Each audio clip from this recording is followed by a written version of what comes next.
Hello, my name is Cam Hebson, and I am a physician at UAB and Children's of Alabama. I see patients with orthostatic intolerance and postural orthostatic tachycardia syndrome. This video is intended to teach patients about these diagnoses in order to enable understanding and ultimately treatment. Treatment can, of course, be further facilitated through our clinic at UAB. Just call 205 934 3460 to schedule this.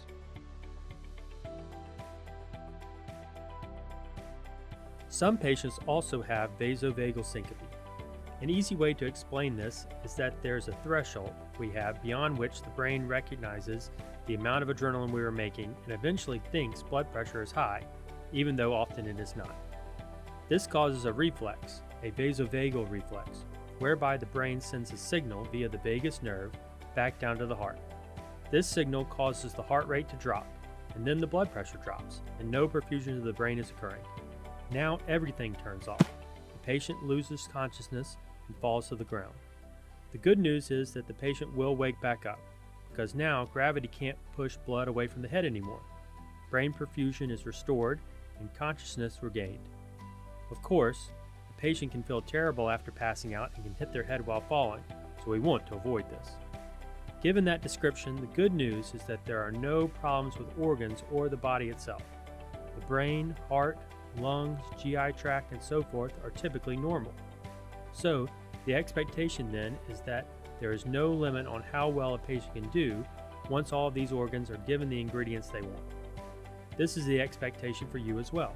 With proper treatment, you should be able to significantly improve your quality of life and be able to pursue the things that matter to you: school, sports, time with family, and friends.